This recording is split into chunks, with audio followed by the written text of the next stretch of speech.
la théorie supersymétrique du temps unifié de la réalité et la cinématique libre des corps premiers permettent de répondre à la question « Qu'est-ce que le temps ?»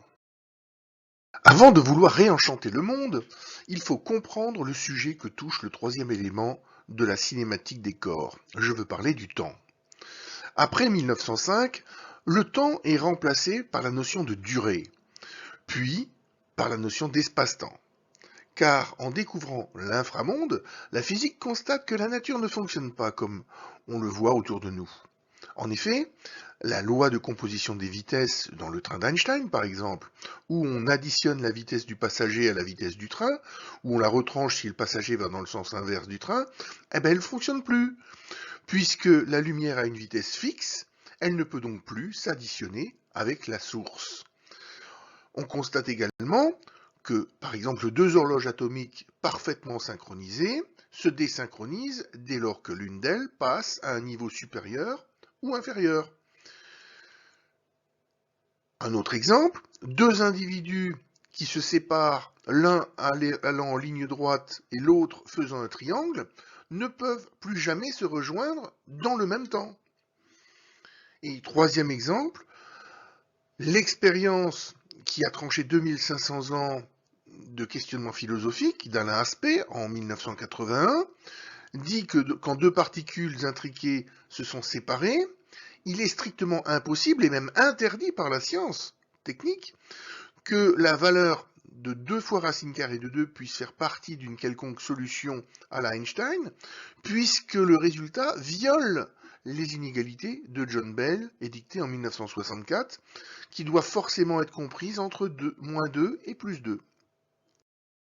Donc si j'ai des interactions, c'est embêtant. Le problème a un corps qui, lui, est vraiment impossible, qu'on ne sait pas traiter. Résoudre la question que pose le temps en le réintroduisant, c'est montrer par une expérience invariante reproductible dans le réel observable, par abstraction et dans l'inframonde, un chemin supersymétrique que personne n'a jamais vu, que la nature autorise, qui permet de resynchroniser toutes les horloges et deux corps pourtant 100% différents dans un même espace-temps absolu de référence.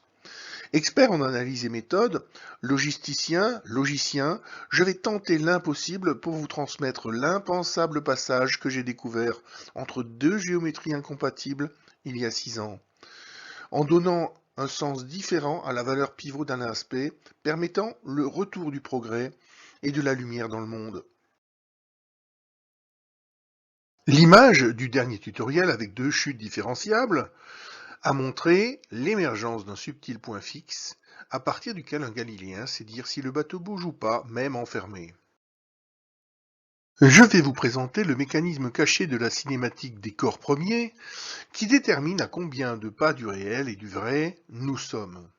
Cette expérience tranche non seulement 2500 ans de calcul de physique et de mathématiques, mais aussi 2500 ans de réflexion profonde en philosophie, totalement inaccessible au café du commerce des langues. Constatons et mesurons l'effet des deux phénomènes dans leurs deux espaces-temps sans aucun point commun. La cinématique du rond rouge montre une mesure à 4,25. Quant au carré bleu, elle est de 7,77, soit un cumul de la séquence totale d'intrication de 12,2.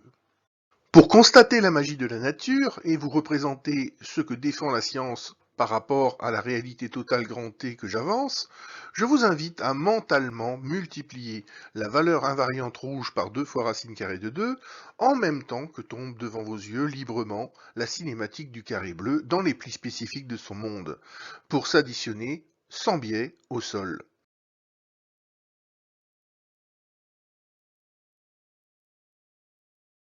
Conclusion.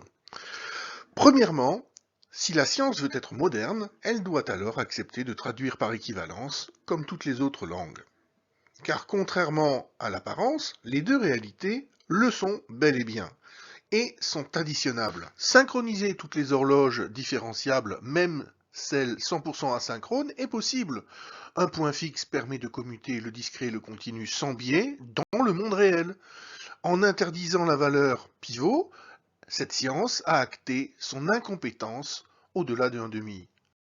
Troisièmement, Tant que le secrétaire de l'Académie n'enregistre pas mes invariants nouveaux et ne se repositionne pas à un demi du réel, comme la philosophie a su librement le faire en 1604, cette science fière de harponner, de coupler techniquement les corps en mouvement inertiel, interdit le progrès et est factuellement marchande de mort par sa seule pensée théorique qui ne se sent pas liée à la nature.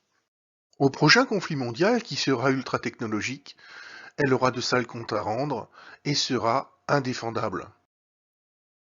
Il suffisait ensuite de trouver une expérience avec un rond et un carré qui rende compte à un enfant de 10 ans de toutes les transformations formelles de la physique à toutes les dimensions. Ces deux étant différenciables, deux corps, deux chutes, deux champs scalaires 100% non commutatifs, sans violer les inégalités de John Bell. L'idée est d'imposer le cadre de la nature, y compris au final en fonctionnant avec tous les éléments du jeu supprimés.